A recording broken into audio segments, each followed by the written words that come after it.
feeds into the value equation. Obviously, if you have to pay more for something, but the value received for that good or service has not increased commensurate with the price increase, then you could argue that this is price gouging.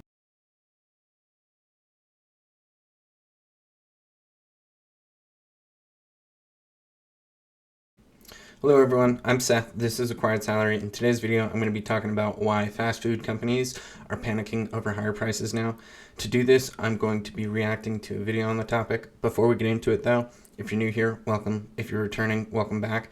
I greatly appreciate if you drop a like on the video because it helps to expand Acquired Salary's reach so I can continue to provide more tools, information, and perspectives to help you live the life that you want. With that, let's jump into things. There's been a lot of talk online and in the news about how much fast food prices have gone up over the recent years. Once home to the dollar menu, prices at the Golden Arches leaving a bad taste in the mouth of consumers who just want value. Some restaurants are continuing with price hikes, while others are getting desperate with attempts to offer more deals in hopes of increasing traffic. Restaurants. Altogether, this is a discussion around pricing power that the fast food companies have now.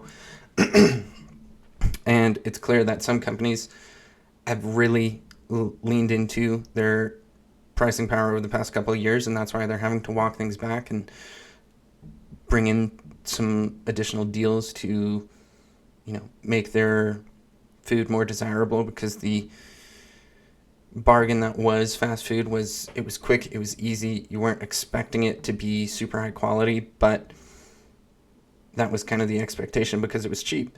Well, now fast food isn't so cheap, so they're having to combat these higher prices by creating more deals. Don't cut prices for fun. Did consumers essentially force your hand by being fed up? Customers are telling us that they're really stretched. Now, we all know inflation has been rampant since the beginning of 2020 when the pandemic happened. Yeah, and when it comes to inflation, there's always this discussion about greedflation, and I'm going to have some data later in this video to talk about which companies are actually expressing greedflation and being greedy, increasing their profit margins, and which ones aren't. And it's kind of correlates with which companies are having to implement and increase their marketing efforts and adding new deals. Grocery prices, in some cases, are falling. Yep. Fast food prices are rising, and these CEOs, they know it. They're hearing these complaints. But what? And one of the things that I'd like to chime in about is fast food companies are now almost as expensive as some of the lower-end sit-down restaurant, yet the lower-end sit-down restaurant has seemingly higher quality food, so fast food companies have really put themselves in a precarious situation to where they are having to implement new deals and reduce their prices because they no longer have the pricing power. What's really going on here? I mean, are fast food companies trying to pull a fast one on us, price gouging under the cover of inflation? Fast food places in general, y'all better watch your goddamn ass. Is this just plain old corporate greed like many have claimed? Who told y'all was that good to be charging that much for y'all food? Or is there more to this story? Fast food. There's obviously more to the story, and I think we'll see what this person has to say. Food used to mean inexpensive. Going viral, the Big Mac meal priced at $18 at a Connecticut rest stop. Well, in this video, I'm going to try to get to the bottom of it.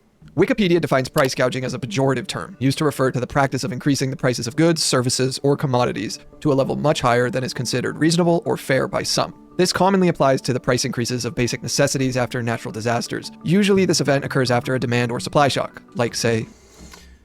So, just based off of that Wikipedia definition, these companies have not necessarily been price gouging because there is still other competition that these companies have to, compete against. A global pandemic? Harvard Business School says there's no rule for what qualifies as price gouging, but it's not an uncommon occurrence. For example, EpiPen costs and Uber price surges are both examples of price increases that have been considered unfair. But what's the difference between price gouging and inflation? While price gouging is often the result of a business decision, inflation is a general increase in the prices of goods and services over time and is directly impacted by the market. And while 40 states across the country have laws in place to ban price gouging, there is currently no federal price gouging prohibition. And this makes it a difficult thing to enforce because so many supply chains are nationwide. And as a result, states face heightened challenges when trying to protect consumers from price gouging. So in my opinion, price gouging is a rather nebulous concept. It often lacks clear-cut depictions, and it's not only a practical question, but also a moral one. However, with this fast food dilemma, it's not just about high prices here. In terms of the moral question of price gouging, I think one of the important things is that needs to be taken into consideration is the monopoly or oligopoly, how much diversity and how much competition is in that specific market for the prices of whatever goods or services you're selling. In the water example, that's more so a supply and demand issue, but at the same time, when it's a commodity and there's per se inelastic demand, it definitely errs on the price gouging. It's also about prices that seem disconnected from costs and the actual products themselves. So whether specific fast food companies have engaged in price gouging is up for debate. What certainly isn't is how much prices have increased over the years. And again, one of the things in terms of the seemingly increase in price despite the value not increasing, that feeds into the value equation. Obviously, if you have to pay more for something but the value received for that good or service has not increased commensurate with the price increase, then you could argue that this is price gouging. The real question then becomes, is it justified? Finance Buzz released a staggering report on fast food prices over the last decade, and That's a very interesting then graph. becomes, is it justified? Finance Buzz, And this is going to feed into some of the further graphs that I have to show you. So fast food price inflation, menu prices outpace national inflation rate. So obviously McDonald's is certainly one of the culprits of greedflation, or expressing greed and trying to increase their profit margins outside of their normal profit margins prior to any supply chain disruptions. It's surprising to me to see Taco Bell on there, because although Taco Bell is owned by Yum Foods, they are one of the subsectors of Young Foods that has not increased their prices near as much relative to the other fast food companies. I'm actually just going to dive into the profit margins of McDonald's over the past couple of years. So we can take a look here. The net profit margins in 2018 were 24%, 27%. Yet as we go to 2024, they're sitting around 33%.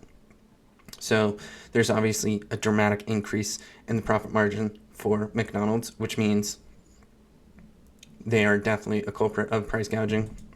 Taking a look at Chipotle, we can see back in 2016, 2017, Chipotle had really low margins of a net as low as 0.59%. And then slowly since 2017, they've been raising their net profit margins. It looks like prior to any major disruptions, they peaked out at 6%, yet now they're at 13%. So they've more than doubled their profit margins. So again, Chipotle is one of the companies that is price gouging and being, for lack of better words, greedy. And then as we take a look at, I can't remember, Starbucks here, it's actually surprising to see their average margin was around 12%, and then they jumped up to 19%. But since 2020, in 2020, obviously every company had their profit margins decrease due to the supply chain disruptions. Yet Chipotle is now sitting at 11%, which is roughly around or lower than where they were in 2016, 2017, which is kind of surprising because Starbucks is still considerably more expensive than other coffee shops, in my personal opinion and my experience. And then going to Yum Brands, as I was talking about. So these graphs go back to 2010. 2015, they were down around 7%. We see a dramatic spike up to 25% in 2016, and they're sitting around, the upper mid-20s.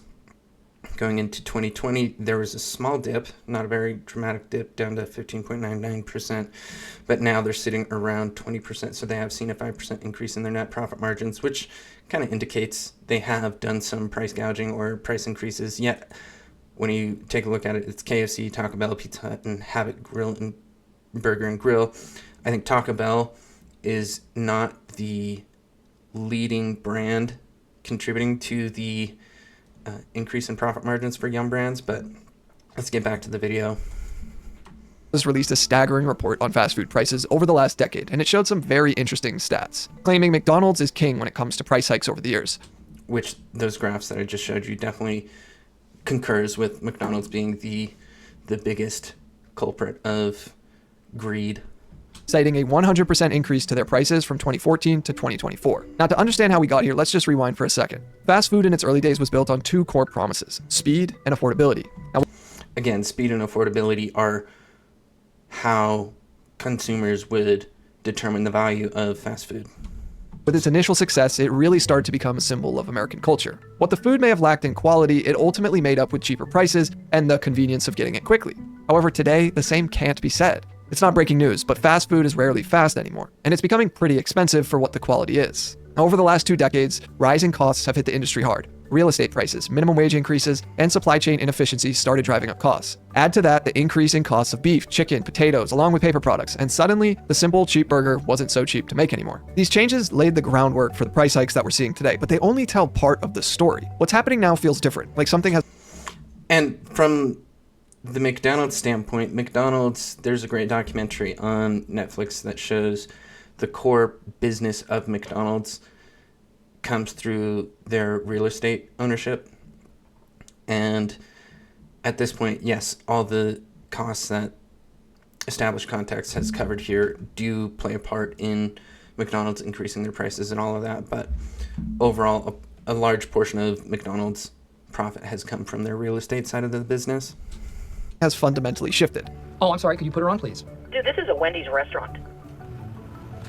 Kevin. Okay. But I have to keep it real. It's not just the rise in costs that are part of doing business. It's also factors like increases to advertising spend, ballooning executive compensation packages, along with significant investments into technology. And if you want to get into the executive compensation packages, we can see ever since the mid-60s, early 70s, there's been a disconnect in the average CEO's pay. It was somewhere in the range of 20 to 30x the average employee for a CEO would be making, 20 to 30x the average employee's wage.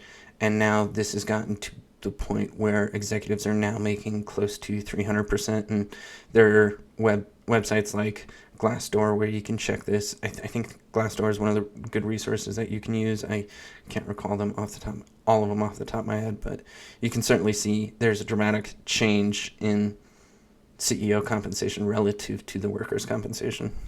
Like mobile apps for these companies. Oh, and of course, stock buybacks, returning billions of dollars to shareholders. And stock buybacks occur when a company perceives their stock price to be lower than what it should be. So that's why companies do stock buybacks. Don't just take my word for it. Let's look at some of the numbers. According to the Federal Reserve's economic data, food away from home, which is the category that includes fast food, this rose roughly 28.5% over the last 5 years. But general overall inflation rose only 24%. And this is considering if you believe the Federal Reserve's reporting on inflation, which there have been studies that show the Federal Reserve's reporting on the rate of inflation is significantly less than the true inflation that consumers observe. At a first glance, these price hikes... That point being to say it might be closer in line with each other, as in food away from home might not be grossly outpacing inflation, but it might be actually tracking to the true inflation that consumers see. This might seem like a logical reaction to the rising costs of inflation, but let's dig a bit deeper. While the cost of doing business has increased, profit margins at many major chains have held steady or even grown. Take McDonald's, for instance. Exactly what I talked about at the beginning of the video. Despite facing higher expenses, their operating margins climbed to nearly 46% in 2023, up from around 41% in 2019. Now, that's not just covering costs, that's thriving. And if you don't think operating margin is the best indicator to decide this, let's look at their net profit margin. It's gone up. I prefer net profit margin. From 28% right before the pandemic hit, all the way up to over 33% in 2024. Now, this has led McDonald's to begin to take some drastic measures to try to convince customers they not only aren't being greedy, but also that they still can provide value with their menu. Well, obviously, in order to have an increase in profit margin with the quality of their food not changing, this is just purely a greedy business decision, increasing the prices without increasing the value that they were providing. And that's why they're having to walk back these prices. I think it's gotten to the point where consumers are certainly tired of food being so expensive, and so they're opting to spend their money at different restaurants that are not as expensive or provide more value in the eye of the consumer. And this is where we see eventually over the course of the next few years, I would not be surprised if these profit margins of the companies that have increased their profit margins the most, returning back to their normal form of the profit margin that was observed in the 2012 to 2018 era. But more on that in a moment. This pattern isn't unique to McDonald's, though. Chipotle has reported record revenues fueled by menu price increases of nearly 15% over the last 2 years. In fact, during the making of this video, they just announced another 2% price increase to their menu, which brings the total number of price hikes to 7 times since 2021. And from the business perspective, what these businesses are doing in terms of playing with their pricing power is if they increase their prices and the amount of revenue they generate from those price increases offsets the number of consumers or customers that they lose because of that, these companies are going to continue to do that because it's still going to grow their top line revenue. And this is just, it's a simple calculation of, okay, can we increase our prices this much? Great. If this offsets the number of customers that we lose, that's fine. It's still a positive business decision for the stock, which is where companies being beholden to stockholders can kind of create issues because stockholders are concerned on quarterly performance, not long-term outlook. And Chipotle technically isn't fast food and is more in the category of fast casual dining, but they still are a part of that food away from home stat that I provided from the Federal Reserve. And so we can still learn a lot about their recent financial performance over the years. Chipotle's net margin is higher now than ever before and has been steadily climbing since the pandemic. However, the margins did tank before the pandemic due to foodborne illness issues the company was facing. But if we also look at their revenue and net income, that has also been rising steadily since the last quarter of 2020. And here's the kicker. Chipotle's former CEO, Brian Niccol, earned over $17 million in 2022 and over $22 million in 2023, including significant bonuses tied to the company's profitability. This is over 1,300. Again, every CEO is going to have stock-based compensation that is tied to the performance of the company, and this is just aligning incentives. Obviously, the CEO wants to drive revenue growth, drive profit margin growth, so that they can get a higher compensation. So it makes total sense that these incentives are aligned, but of course, because we have this concern on quarterly performance, that's where we can see long-term outlook and some short-sightedness to where McDonald's is now, yeah, sure, they did a great job in raising prices and increasing profit margin the past couple of years, yet they're now running into issues where they're not going to be able to maintain that growth in profit margin or growth in revenue as well as before because consumers are tired of it.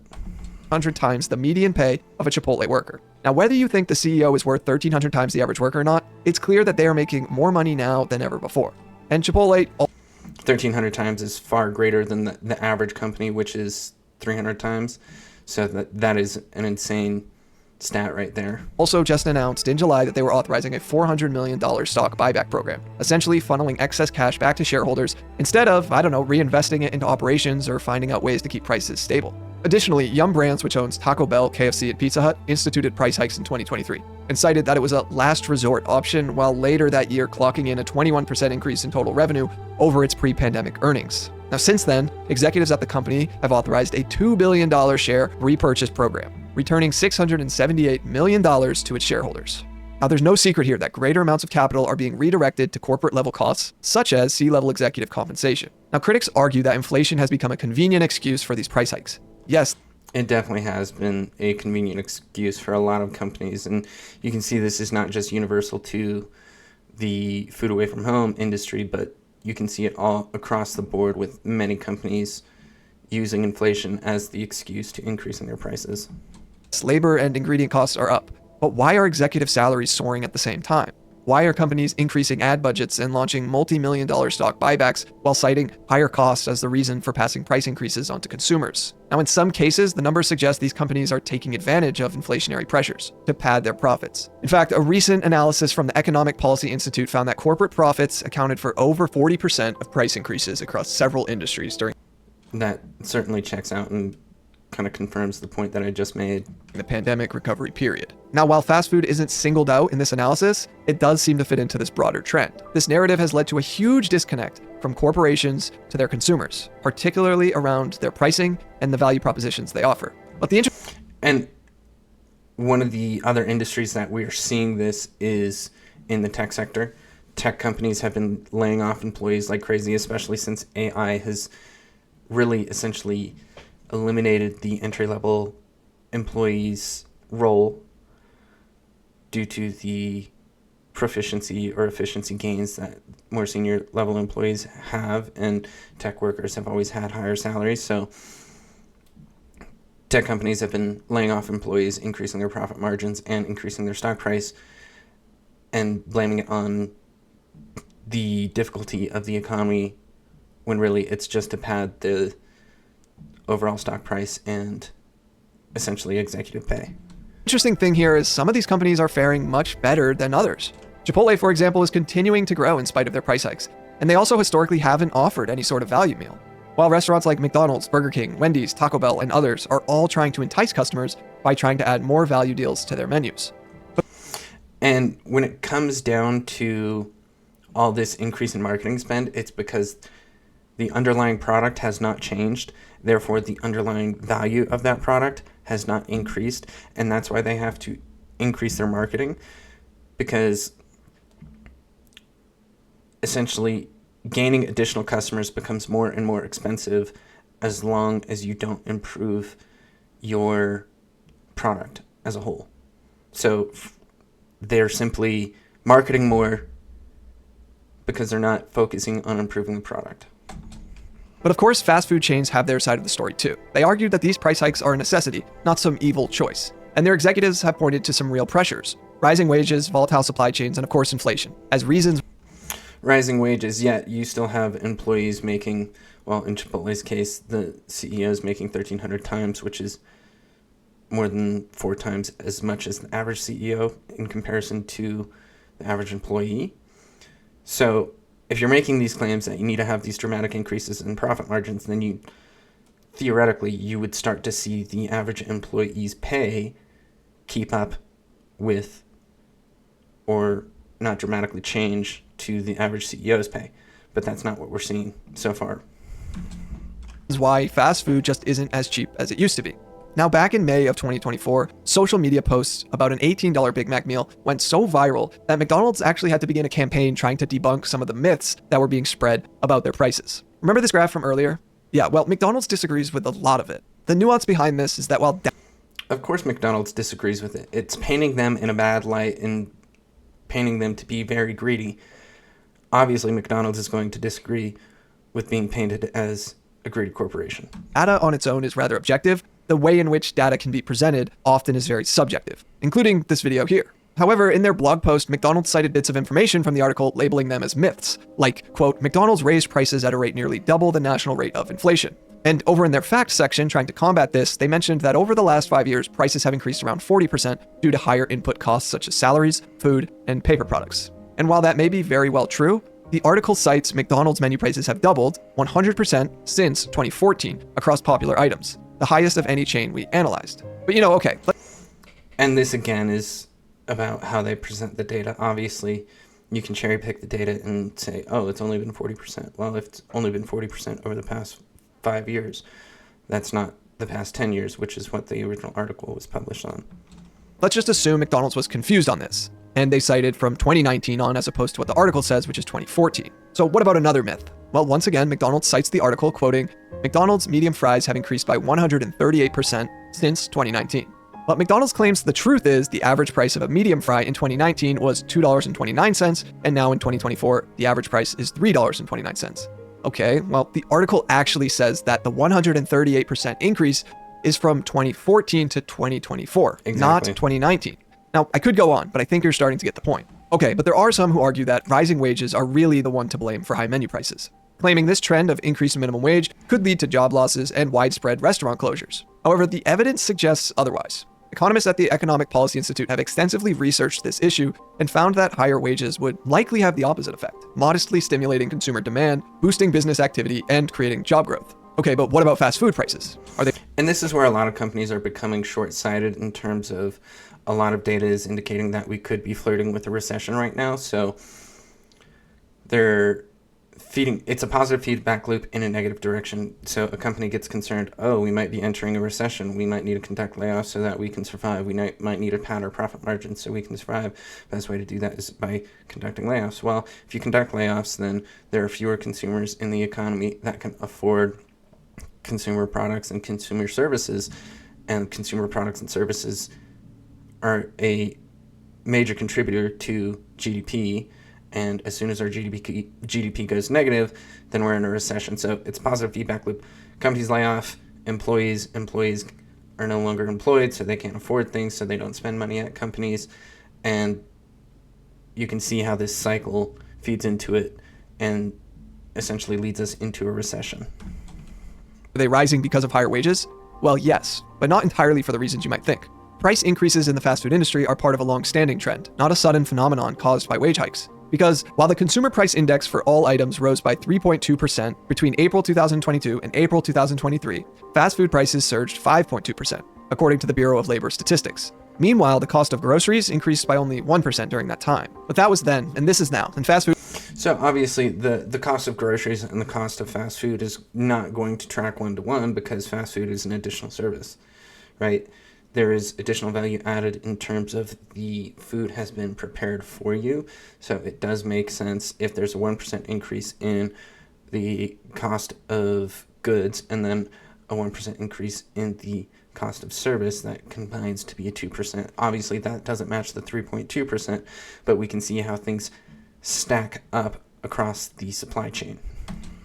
Food has been getting desperate over the last year. McDonald's has had to really try to entice customers with their nationwide $5 value meal, and many competitors have followed suit. Burger King offered their $5 meal, Wendy's did a $4 meal deal, and Taco Bell launched a $3 value deal, all in an attempt to increase traffic to their stores. Now, it's clear they have a real problem on their hands, not only in terms of general sentiment around their value propositions, but also in regards to pricing. But fast food companies also have to reckon with fast casual offerings eating away at their market share. Chipotle, Cava, and Sweetgreen have all reported a much different outlook on this matter. And while yes, they typically attract a higher income cohort, it's not only them that are buying these products. Cava, the Mediterranean chain, only raised prices 12% from 2019 to 2023. And as a result, they reported increases to their top and bottom line.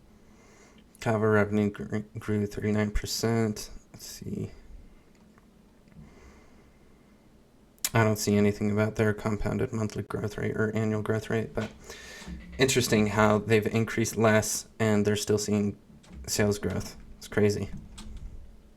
Now, of course, they have a much smaller footprint than McDonald's, but when that Big Mac is contesting the prices of some of these fast casual offerings, it seems like an inevitable shift is bound to occur here. And again, when it comes to the calculation of increasing your top line revenue, you can increase your profit, your net revenue, or your net profit margin.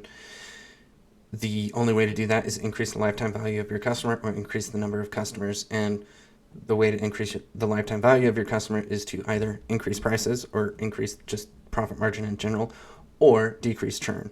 Right now, McDonald's has increased prices or their profit margin, but they're running into the issue of having a higher customer churn. This is something that they're going to have to combat, which is likely going to lead to profit margin decreases over the next couple of years, if I had to predict.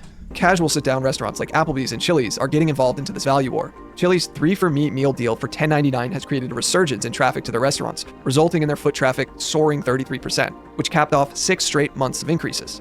So are the higher prices just the costs of doing business? I don't see how one could come to that conclusion with how much profits have increased over the last 5 years for most of these chains. To me, this does seem like some good old-fashioned corporate greed, masked in layers of manipulation and excuses. And now for fast food places like McDonald's, Burger King, and others, customers not only have to battle with higher prices, but also with the lack of convenience and quality of the food itself. Because at the end of the day, when all is said and done, infinite growth is the goal. And the fiduciary duty to shareholders comes before customers, employees, suppliers, or vendors. But it is really interesting to see how some companies simply choose to operate differently while still achieving success. If you want to learn about a prime example, I covered the story of Costco and the interesting approach they've taken to capitalism. You can learn about it here. Thanks so much for watching.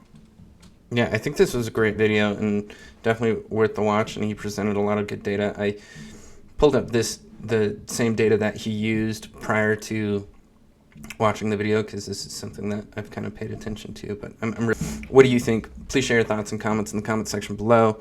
And if you made it this far into the video, you may as well subscribe to this channel so you don't miss out on future videos just like this one. Or you can always just check back to the channel at 6 p.m. Tuesday, Wednesday, and Thursday every week. Until next time, thank you.